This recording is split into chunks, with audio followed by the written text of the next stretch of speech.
Good evening from Holyrood. Coming up on tonight's Representing Border. It was actually quite disgusting to find out that it almost feels as though we've been dismissed and our concerns are being ignored. Local campaigners are furious there's no Women's Health Minister in the new-look Scottish Government. In the Chamber, the new Cabinet Secretary promises to renew Scotland's NHS.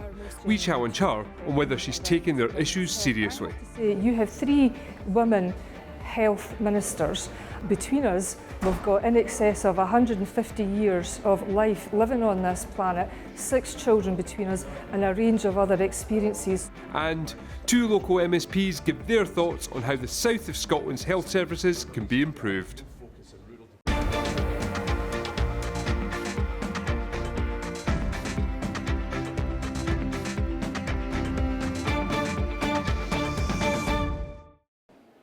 There was only one order of business here at Holyrood today, a debate on the NHS called by the government. But while the new Health Secretary was keen to talk up her ambitions to rejuvenate the service, 2 local campaigners have told this programme they are dismayed there's no longer a dedicated Minister for Women's Health. Matty Sutton reports. It's 20 years since Catherine Peddy was diagnosed with endometriosis. For years before that, she'd suffered painful symptoms. So I found it really difficult to be taken seriously as a young girl, because I first started getting problems with my periods when I was 12 years old. And it took me until I was 27 to finally get a referral to a specialist. Nowadays we're talking to women who are going through the same, and it just seems to be taking longer, and the statistics are showing currently it's still taking 10 years for a diagnosis. And that's 20 odd years later. It shouldn't be taking this long. In 2021, the Scottish Government's Women's Health Plan promised to reduce the waiting list for diagnosing endometriosis from more than 8 years to under 1. The condition, which causes cells similar to those found in the uterus to grow elsewhere in the body, affects around 1 in 10 women in Scotland. Now, though, there's no Women's Health Minister. It was actually quite disgusting to find out that it almost feels as though we've been dismissed and our concerns are being ignored. I think we're all quite concerned that the lack of that one person being the focal point will mean that we get left behind and the Women's Health Plan won't come to fruition. We have got a distance to go. There was a Women's Health Minister for the last 5 years. Now, though, it falls under the responsibility of the Minister for Mental Wellbeing, Public Health, Sport, Alcohol and Drugs, Marie Todd. It's not even just sad, it's actually quite scary that that's been wiped out. It's not seen as being as important, and it's definitely going to have an impact for us down here, because up until now we've been trying our hardest to get it heard and listened to, but who do we turn to now? Claire Fleming lives near Stranraer.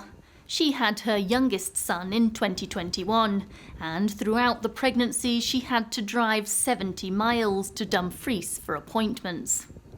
Babies haven't been delivered at the local Galloway Community Hospital since 2018, when the birthing unit closed. It's a real fear for everybody, I think, that gives birth locally, because we know that we've got to travel. So it's always in the back of your head from the second you find out you're pregnant. If you take away all the travelling you have during your pregnancy, there are people out there who are terrified to go and give birth because they don't know what they're going to face. In the Chamber this afternoon, South Scotland MSP Laura Moody shared her own experience. Having had 2 home births when I lived in Glasgow, that opportunity was not available to me when I was pregnant in Galloway with my 4th child. They couldn't guarantee 2 community midwives would be available to support me at home, so I faced a long journey in winter to deliver my youngest in hospital. Ministers say they've committed to reviewing rural maternity services.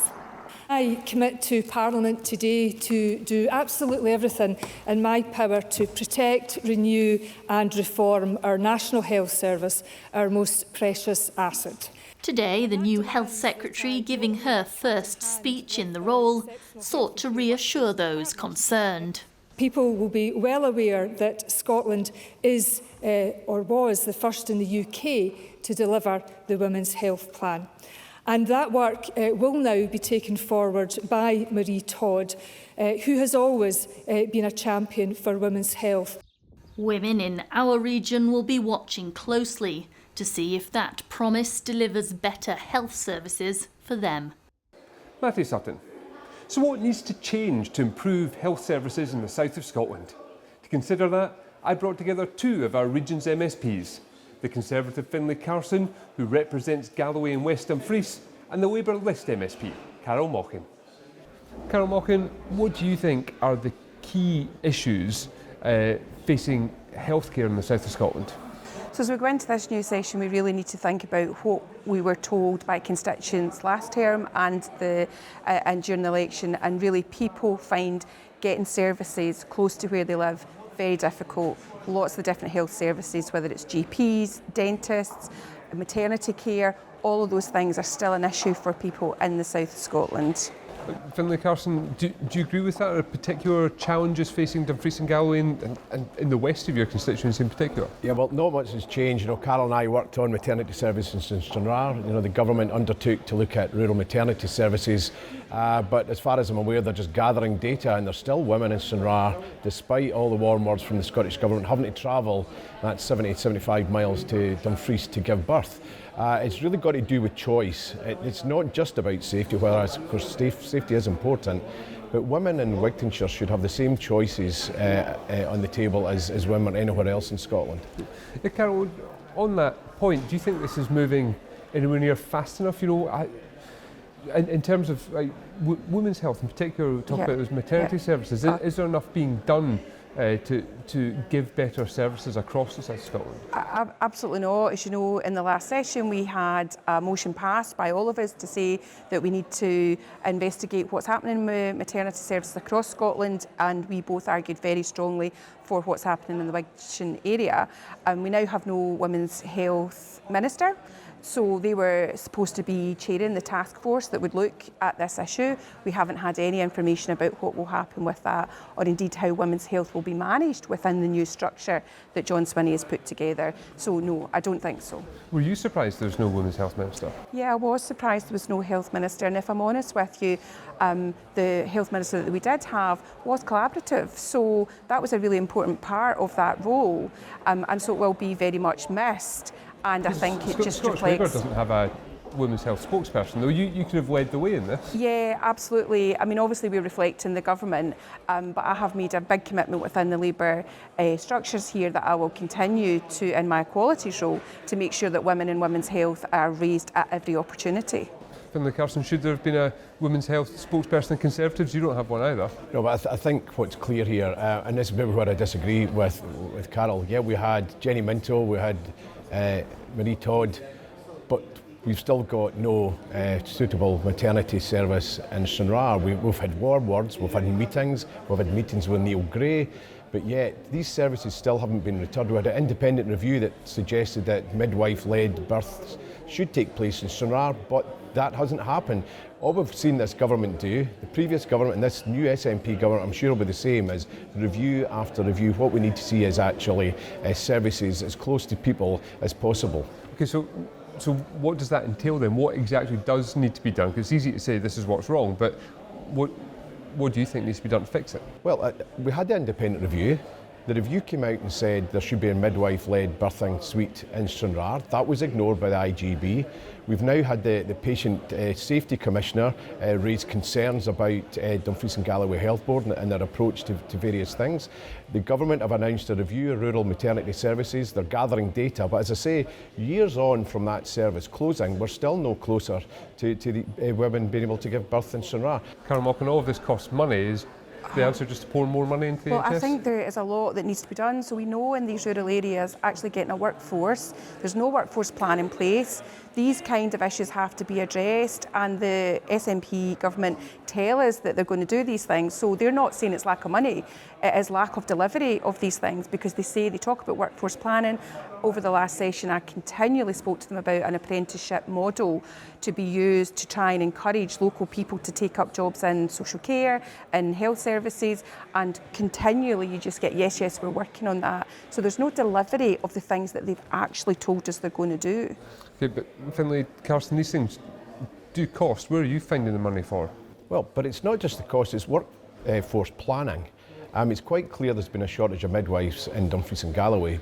But I haven't seen the government work closer with the midwives to ensure that the training's available, that the right sort of funding, even travelling expenses. It makes it really difficult for midwives to be attracted into the service. Lots of women want to become midwives, and men, I'm quite sure, but the pathways are just not there, and the government hasn't done enough to encourage people to take up these roles. And it's the same with social care as well. We recognise there is a problem, but they're not doing anything to recruit those professionals into rural areas. So again, how do you do that? Because attracting people to rural areas working in the healthcare system is a big challenge. How exactly do you do that? I know you were just talking about more travel expenses and whatever. So again, that's more money. What do you do to get people in and retain them? Yeah, but in the long term, we then have a service which is fit for purpose. We then have a service where women can make the choice to give birth as close to home as they wish.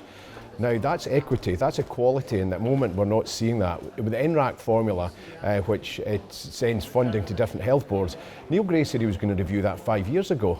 We've still not seen that because it's quite clear the amount of funding coming into rural health boards like Dumfries and Galloway is simply not adequate to deliver equitable health services when we see they're having to make cuts of 35 million just to keep within their budget. So there's something fundamentally wrong, and the government need to address that as a matter of urgency. Same question to you, Cara. How do you attract and retain staff in rural areas? And I think, you talk about money, but the SNP government tell us that they are investing in these things, and we don't see the results of this. So things such as housing, transport, the roads, all of these structures, they're telling me we are addressing these things, and yet they never change. And so if we want families to stay and these people to be working in social care, for example, there needs to be nursery places, there needs to be good transport to get up and down to appointments that you might have out with these very rural areas. And the point is, the SNP government are saying they are investing in this, but local people do not see the results. So it is about delivery.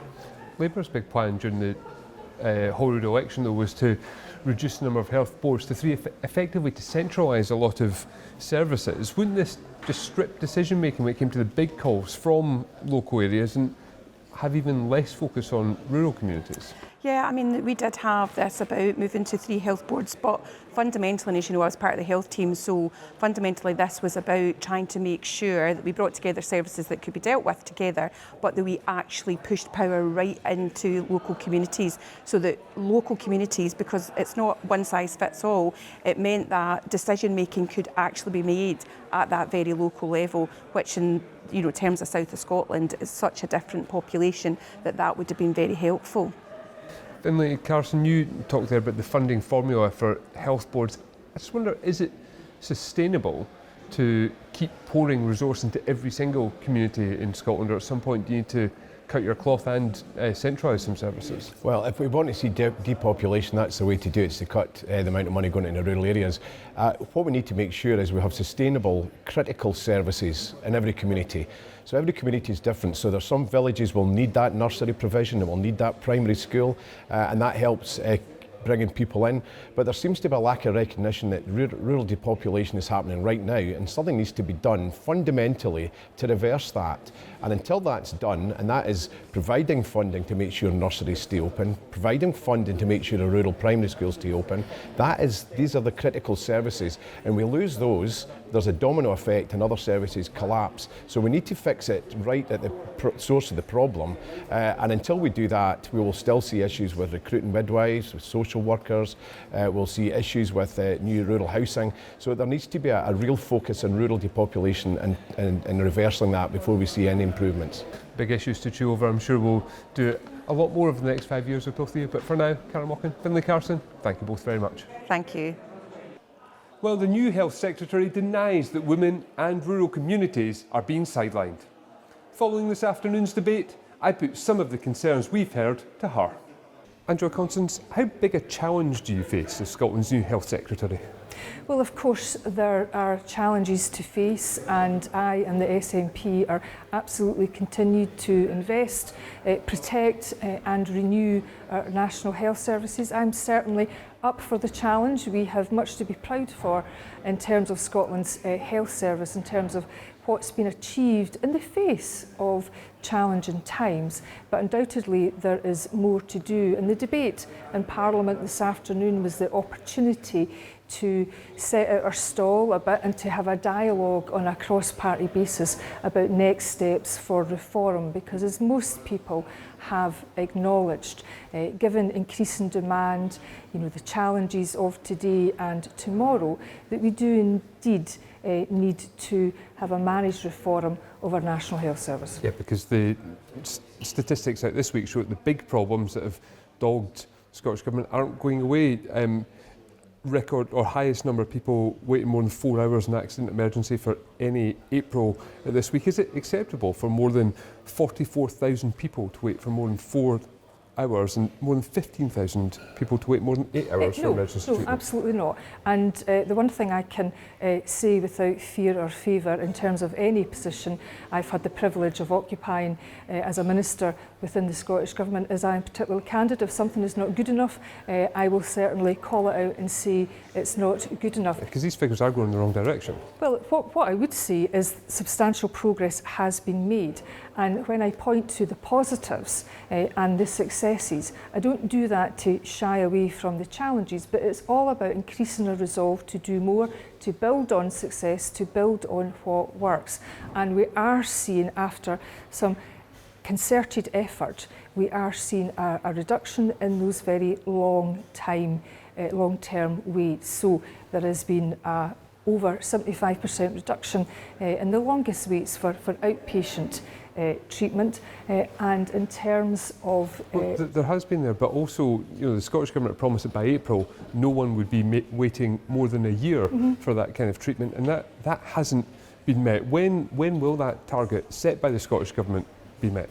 Well, I'll do everything I can to ensure that we can meet those targets as soon as possible. You don't have a date in mind? But I will always set a high bar. I would much rather set high, ambitious targets to drive forward change and, crucially, to improve access for patients, as opposed to setting the bar too low, because if you set the bar too low, far less is achieved. And at the end of the day, we must have the highest ambitions for our National Health Service and the highest ambitions to improve the health of the nation. There are many pluses in our systems in many ways. Some of the challenges are to do with the success of the National Health Service in that, thankfully, we are all living longer, but we have to ensure that people have healthier and longer lives.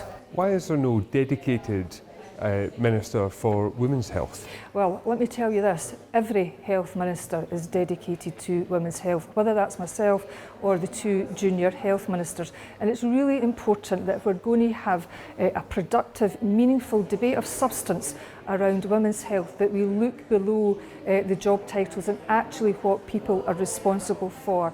So, but there is a perception issue to get over here. Catherine Peddy, the chair of Endo SSS, it's an endometriosis charity in South Scotland, said she thought it was quite disgusting to find out there's no dedicated minister, and it feels as though we've been dismissed and our concerns ignored. It's quite a lot of work to do with actions to get over this perception, at least, is it not? So it was the previous minister that pioneered the Women's Health Plan. She did also have other responsibilities in addition to women's health. And similarly, the current minister, Marie Todd, who has a range of responsibilities, admittedly, she has all the responsibilities that previously existed with Jenny Minto in and around women's health. But I have to say, you have 3 women health ministers, and if I can be somewhat blunt, between us we've got in excess of 150 years of life living on this planet, 6 children between us, and a range of other experiences. So I have every confidence that this health portfolio team will indeed be champion health issues faced by women, who are, after all, the majority of the population. Well, one of the issues facing women in the southwest of Scotland in particular is access to maternity services. That's since the end of provision at Galloway Community Hospital in 2018. Will you be looking at bringing those services back so women don't have to travel 70 miles to give birth? Well, I am very focused on looking at maternity services, the length and breadth of Scotland, and in particular in rural areas, because what we have to ensure is that women have choice and that women also have access to safe services. And I know that there are challenges in rural parts of Scotland, whether it's the south of Scotland or indeed the northwest of Scotland. And so might that involve bringing, or will that involve bringing back more local services? Well, this is what we need to look at. So we have a very clear commitment to have an independent review. I will be speaking in Parliament next week and making a full statement, and there are a range of issues to be addressed in and around maternity services, but that independent review will be taking a very close look at current arrangements and the systems that are currently in place or not in place for rural Scotland. Okay. I'm sure people will wait to see how that review takes place, what it comes back with. But for now, Angela Constance, thank you very much for your time. Thank you very much. Now, the Scottish Government has been found in contempt of Scotland's highest court for deliberately not releasing documents relating to the handling of complaints into Alex Salmond's conduct. The so-called Salmond files relate to the inquiry into whether the former First Minister Nicola Sturgeon breached the ministerial code over how she dealt with allegations against her predecessor. In the first case of its kind, the Court of Session ruled ministers had failed to meet a deadline set by the Information Commissioner and ordered the government to pay the Commissioner's legal expenses. The Scottish Government said it did release the information that was requested on the 24th of February. But it says ministers have to balance their obligations under freedom of information legislation with the need to protect alleged victims of sexual assault. It goes on to say, "We acknowledge and respect the ruling in this case and will consider it in detail." I think it's probably also the first time that the Scottish Government has ever been found in contempt of court in any capacity, and I'm certainly not aware of any other occasion. So it's a sad day. It's a sad day for the rule of law in Scotland, and I'm disappointed that I've had to take our own government to court, and I wasn't expecting, to be honest, the government which is responsible for creating laws to be the ones that are first to be caught flouting them. Finally tonight, the former South Scotland MSP Colin Smith attended Edinburgh Sheriff Court today, charged with drink driving. He's facing allegations of driving with excessive speed on Edinburgh High Street last year, mounting the pavement and narrowly missing a pedestrian. The charges also claim he was more than double the legal alcohol limit. He arrived at court this morning, where the case was continued without plea. Mr Smith was elected as a Labour MSP in 2016, but did not stand in last month's Holyrood election. And that's all from us tonight. We'll be back at the same time tomorrow. Hope you can join us then. But for now, thanks for watching and good night.